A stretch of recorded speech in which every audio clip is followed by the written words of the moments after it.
International standards తో quality education అందిస్తుంది futuristic edu initiatives.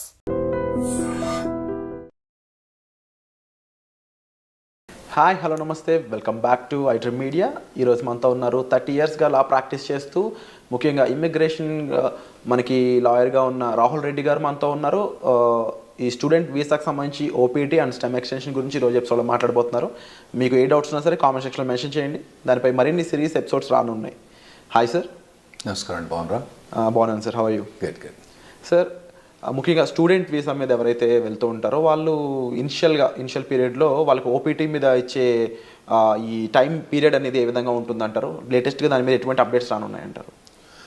ఇప్పుడు నార్మల్గా డిగ్రీ చేసేటప్పుడు కానీ బ్యాచిలర్స్ కానీ మాస్టర్స్ చేయగానే మన పిల్లలు ఎక్కువ మంది మాస్టర్స్ పోతుంటారు కాబట్టి మాస్టర్స్ గురించి ఎక్కువ మాట్లాడదాం. మాస్టర్స్ డిగ్రీ అయిపోయిన తర్వాత వాళ్ళకు ఓపీటీ అని 1 year వర్క్ పర్మిట్ ఇస్తారండి. ఆ వర్క్ పర్మిట్ వచ్చినప్పుడు వాళ్ళు కంపల్సరీ వర్క్ చేయాలన్నట్టు. ఓకే. వాళ్ళకు ఒకవేళ జాబ్ రాకపోతే ఆ ఓపీటీ అనేది క్యాన్సిల్ అయింది. వాళ్ళకు ఒక ట్రాకింగ్ సిస్టమ్ ఉంటుంది, సివిస్ ట్రాకింగ్ సిస్టమ్ అని ఉంటుంది అన్నట్టు. ఆ ట్రాకింగ్ సిస్టంలో వాళ్ళు ఇన్ఫామ్ చేయాలి, మీ ఎంప్లాయర్ ఎవరు, ఎక్కడ ఉంటున్నావు నువ్వు, ఇవన్నీ ఇన్ఫామ్ చేయాలన్నట్టు. అయితే ఆ 1 year పీరియడ్లో 90 days అన్ఎంప్లాయ్మెంట్ అలౌడ్ అండి. 90 days వరకు 90 days without employment 90 days unemployment allowed. ఒకవేళ 91 day కనుక వచ్చింది అనుకోండి, ఖతం, సివిల్ సిస్టమ్ నుంచి వాళ్ళని కిక్ అవుట్ చేసి పడేస్తారు. అంటే అతను F1 వీసా ఖతమైంది, అక్కడ ఉండటానికి వీల్లేదు, అక్కడ ఓపీటీ అన్నది అతనికి వచ్చిన పర్మిట్ కూడా ఆటోమేటిక్గా క్యాన్సిల్ అయిపోతుంది అన్నట్టు. సో ఈ లోపల ఇతను ఎంప్లాయ్మెంట్ తీసుకోవడం కంపల్సరీ అవుతుందండి. సో ఈ లోపు ఎంప్లాయ్మెంట్ వచ్చింది అనుకుందాము, ఆఫ్టర్ 1 year ఆ ఎంప్లాయ్మెంట్ మీద ఎటువంటి ప్రొసీజర్ ఉంటుంది? స్టెమ్ ఎక్స్టెన్షన్ అనేది కంపల్సరీ చేయించుకోవాలి. అసలు స్టెమ్ ఎక్స్టెన్షన్ అనేది ఎందుకు చేయించాలంటే? అయితే ఇప్పుడు నార్మల్గా డిగ్రీస్ అక్కడ 2గా డివైడ్ చేస్తారండి. ఒకటేమో స్టెమ్ డిగ్రీ, అంటే నార్మల్గా సైన్స్ కానివ్వండి, తర్వాత ఫిజిక్స్ కానివ్వండి, మ్యాథ్స్ కానివ్వండి, తర్వాత కంప్యూటర్ సైన్స్, ఇంజనీరింగ్ డిగ్రీస్, ఇవన్నీ స్టెమ్ డిగ్రీస్ అంటారండి. ఓకే. గవర్నమెంట్ అక్కడ పిల్లల్ని స్టెమ్ డిగ్రీస్ చేయడానికి ప్రమోట్ చేయడానికి ఈ స్టెమ్ ఎక్స్టెన్షన్ ఒకటి పెట్టింది అన్నట్టు. అంటే వీళ్ళకు మాస్టర్స్ డిగ్రీ కంప్లీట్ అయిపోయిన తర్వాత, అంటే కంప్యూటర్ సైన్స్లో మోస్ట్లీ మన వాళ్ళందరూ కంప్యూటర్ సైన్స్లో చేస్తారు కాబట్టి దాని గురించి ఎక్కువ మాట్లాడుకుందాం. సో అందరూ ఫస్ట్ 1 year ఓపీటీ అని వర్క్ పర్మిట్ ఉంటుంది. ఆ వర్క్ పర్మిట్ అయిపోయిన తర్వాత అతనికి జాబ్ ఉంటే ఇంకొక 2 years వర్క్ పర్మిట్ వస్తుందండి. దాన్ని స్టెమ్ ఎక్స్టెన్షన్ అంటారు అన్నట్టు. ఆ స్టెమ్ ఎక్స్టెన్షన్లో కూడా 90 days అన్ఎంప్లాయ్మెంట్ అలౌడ్ అక్కడ, అందులో కూడా. అయితే రెండిట్లో కలిపి 150 రోజులే. అంటే ఎక్కడనో ఒక దగ్గర తగ్గించుకోవాలన్నట్టు. ఇక్కడ 90 days, అక్కడ 90 days బ్యాక్స్, ఓవరాల్గా 150 days దాటకూడదు అన్నట్టు. స్టెమ్ ఎక్స్టెన్షన్లో కూడా జాబ్ కంపల్సరీ ఉండాలి, జాబ్ కంపల్సరీ చేయాలి. అంటే ఈ 180 days పక్కన పెడితే యాక్చువల్లీ 150 90 + 90 కాదు, అక్కడ ఇక్కడ 60 ఇవ్వాలన్నా అక్కడ 70 ఎక్కడో కంట్రోల్ చేసి పెట్టాలన్నట్టు. సో ఇన్ కేస్ ఈ స్టెమ్ ఎక్స్టెన్షన్ కన్నా ముందు తనకి జాబ్ పోయినట్లయితే ఓపీటీ టైంలో ఇంకా స్టెమ్ ఎక్స్టెన్షన్ కూడా ఉండదంటారు. ఒకవేళ స్టెమ్ ఎక్స్టెన్షన్ చేసే టైంలో ఓకే, మీకు మొదలే స్టెమ్ ఎక్స్టెన్షన్ ఓపీటీ అయిపోక ముందే మీకు 3 months ముందే స్టెమ్ ఎక్స్టెన్షన్ ఫైల్ చేసుకోవచ్చు.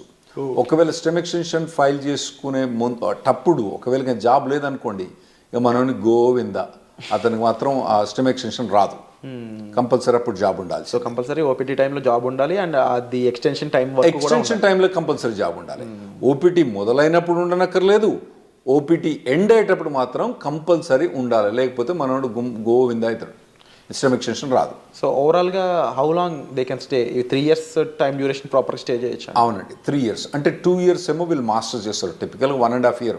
వీళ్ళు మన వాళ్ళు పోయేది ఆగస్ట్ పోయిన తర్వాత మే జూన్ కల్లా గ్రాడ్యుయేట్ అవుతారు నెక్స్ట్ ఇయర్కు. అంటే 1.5 2 years వీళ్ళు గ్రాడ్యుయేట్ అయిపోయిన తర్వాత మళ్ళీ వీళ్ళకు 3 years.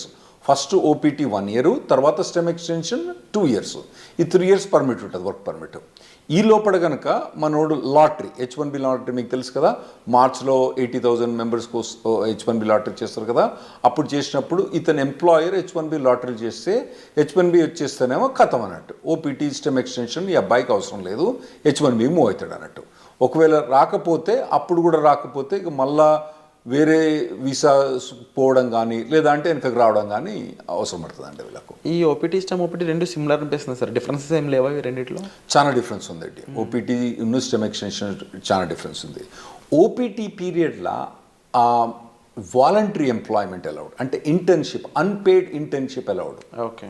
అంటే ఏదైనా కంపెనీ ద్వారా కానీ ఏదైనా ట్రైనింగ్ ఇస్తాననుకోండి, ఈ అబ్బాయి కనుక అక్కడికి పోయి, అబ్బాయి కానీ అమ్మాయి కనుక అక్కడికి పోయి వాళ్ళు ట్రైనింగ్ తీసుకుంటే పని చేయకున్నా కూడా ట్రైనింగ్ తీసుకున్నందుకు దానికి డబ్బులు ఇవ్వరు. ఎందుకంటే ట్రైనింగ్ ఇచ్చేది ఎక్కువ, డబ్బులు ఎందుకు ఇస్తాడు? ఇవ్వడు కదా. ఇవ్వనప్పుడు కూడా ఇతను ఓపీటీ పీరియడ్లో అక్కడ ట్రైనింగ్ తీసుకుంటే అది ఎంప్లాయ్మెంట్ కింద కౌంట్ అవుతుందండి. ఓకే. అదే స్టెమ్ ఎక్స్టెన్షన్కి వచ్చేటప్పుడు కంపల్సరీ పెయిడ్ ఎంప్లాయ్మెంట్ అన్నది అవసరం.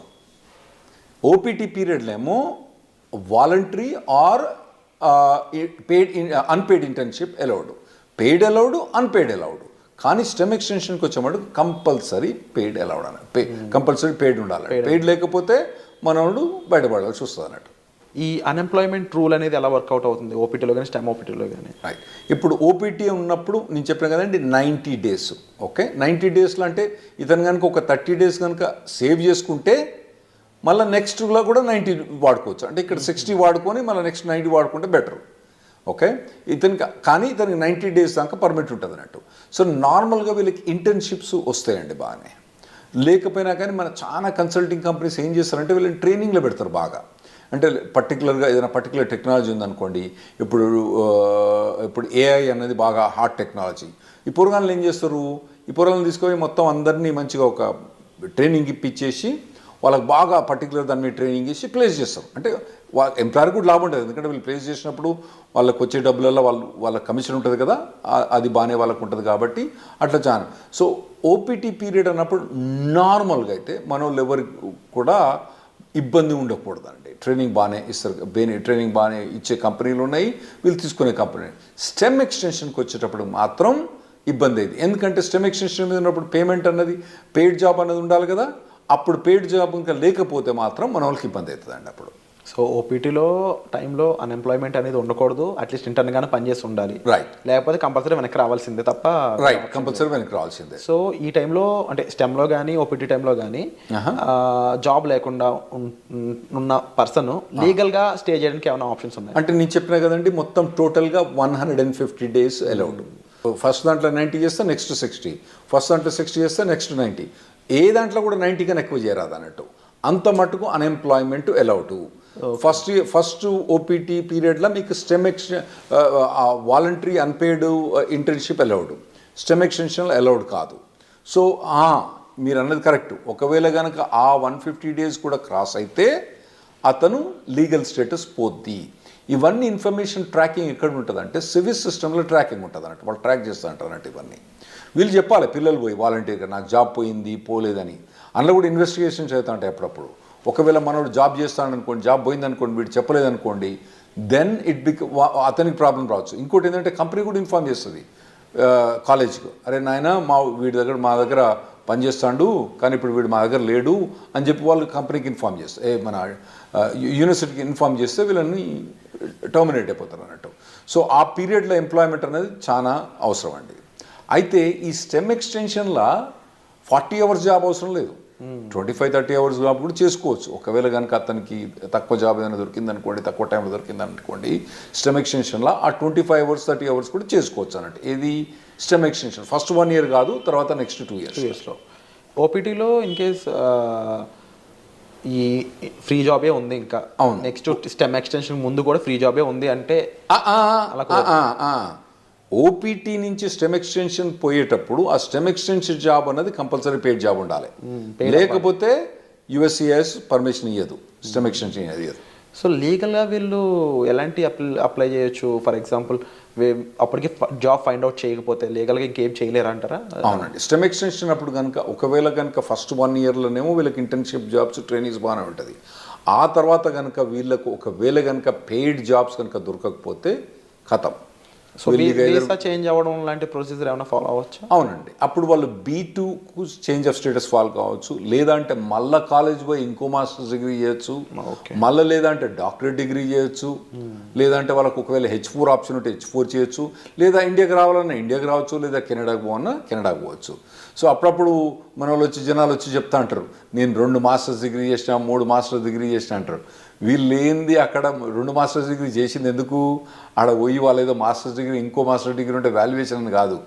90% ఆఫ్ ద మెంబర్స్ ఏమవుతారంటే వాళ్ళు అక్కడ ఉండటానికి వేరే మాస్టర్స్ డిగ్రీ చేస్తారు.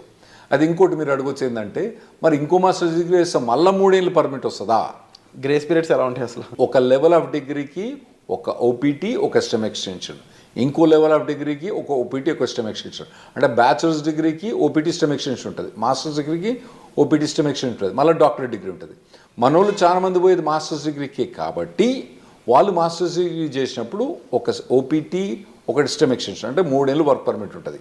ఈ లోపల కనుక వాళ్ళకు జాబ్ పోతే వాళ్ళు మళ్ళీ వేరే మాస్టర్స్ జాయిన్ అయ్యి మళ్ళీ మాస్టర్స్ తీసుకుంటే మళ్ళీ ఓపీటీ అన్నది రాదు. ఓవరాల్గా మాస్టర్స్ అనే దానికి ఒకే ఓపీటీ ఒకటే మళ్ళీ మాస్టర్ చేసి ప్రతిసారి మాస్టర్ చేసినప్పుడు ఓపీటీ మళ్ళీ అది వస్తుందా? రాదు. అండ్ ఇన్ కేస్ జాబ్ వచ్చాక జాబ్ ఛాలెంజెస్ అనేవి ఏ విధంగా ఉంటాయి వీళ్ళకి? ఉంటాయండి, జాబ్ ఛాలెంజెస్ బాగా టఫ్గా ఉంటాయి. ఎందుకంటే వీళ్ళు నార్మల్గా కన్సల్టింగ్ కంపెనీ ద్వారా పోతారు కాబట్టి వీళ్ళకి జాబ్ డ్యూటీస్ హెవీగా ఉంటాయి, జాబ్ ఛాలెంజెస్ ఉంటాయి. నేను నార్మల్గా స్టూడెంట్స్కి ఏం చెప్తా అంటే, ఇక్కడ మీరు ఇంజనీరింగ్ చేసేటప్పుడు, ఇండియాలో ఇంజనీరింగ్ చేసేటప్పుడు మీరు ఇంటర్న్షిప్స్ చేయండి. వేరే కంపెనీస్లలో సాఫ్ట్వేర్ కంపెనీస్లో ఇంటర్న్షిప్ చేయండి. ఇక్కడ నాకు తెలిసి ఇక్కడ చాలా software companies they are ready to take ఈ ఇంటర్న్స్ తీసుకుంటాను రెడీ ఉంటారండి. ఇంటర్న్షిప్ చేయండి, తర్వాత పర్టికులర్గా ఏ సాఫ్ట్వేర్ మీద కానీ ట్రైనింగ్ చేయండి, మోడల్ ప్రాజెక్ట్స్ చేయండి. ఇటువంటివన్నీ మీరు ఫస్ట్ ఇయర్ నుంచి చేసుకుంటే రావాలన్నట్టు. అంటే ఎలాంటి ఇండస్ట్రీస్ మోస్ట్లీ ఓపీటీని స్టెమ్ని ఎక్కువ రిక్రూట్ చేసుకుంటాయంటే? ఇప్పుడంటే మన వాళ్ళందరూ ఐటీలో పోతుండ్రు కాబట్టి ఐటీ ఇండస్ట్రీ గురించి మనకు ఎక్కువ ఉంటాయి. అంటే వేరే ఇండస్ట్రీ అంత మెచ్యూర్ కాలే. ఇప్పుడు వేరే మెకానికల్ ఇంజనీర్ కానీ సివిల్ ఇంజనీర్ కానీ వీళ్ళకి పోతే వీళ్ళకు ఓపీటీ మీద జాబ్ కానీ మెకానికల్ ఇంజనీర్ వాటి మీద ఓపీటీ స్టెమిషన్ చాలా కష్టమైంది అబ్బాయిలకు వాళ్ళకు. అదే ఐటీలో పోయిన వాళ్ళకి ఏంటంటే వీళ్ళకి ఒక పాత్వే ఉన్నది ఆల్రెడీ, చాలా మట్టుకు జాబ్ ఆపర్చునిటీస్ బాగానే ఉన్నాయి.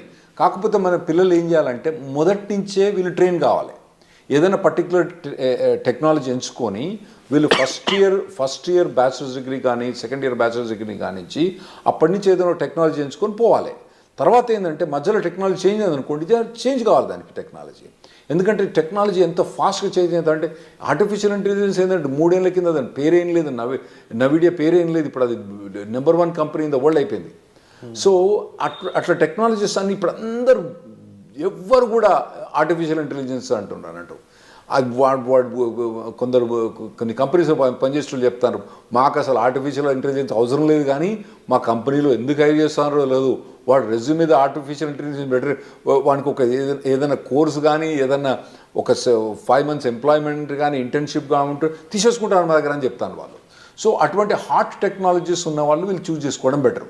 కాకపోతే కొద్దిగా మొదటి నుంచి కూడా ఒకవేళ, ఎందుకంటే ఇప్పుడు ఏఐ అంటున్నారు, అంతకుముందు డేటా సైన్స్ అన్నారు, రేపు ఇంకోటి అంటారు. సో ఇటువంటి ఏ ఒక్క టెక్నాలజీ కూడా ఒక పర్సన్ ట్రైన్ అయితే ఆ టెక్నాలజీ మారినప్పుడు ఈజీగానే అడాప్ట్ అయిపోతారు.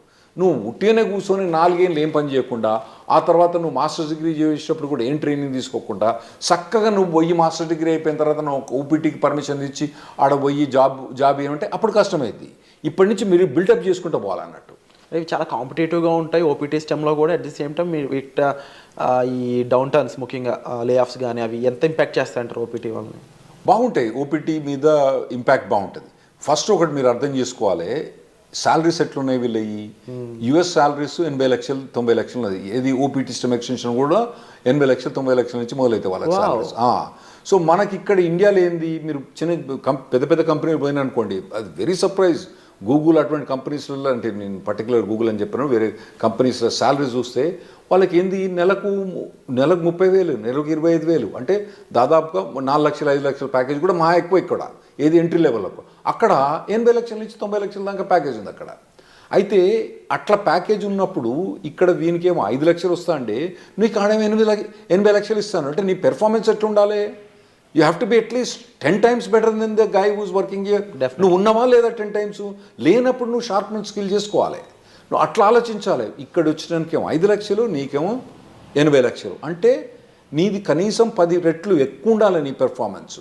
అంటే 10 రెట్లు ఎక్కువ ఉండాలంటే నువ్వు షార్ప్ అని చేసుకోవాలి. Unit be fit for it.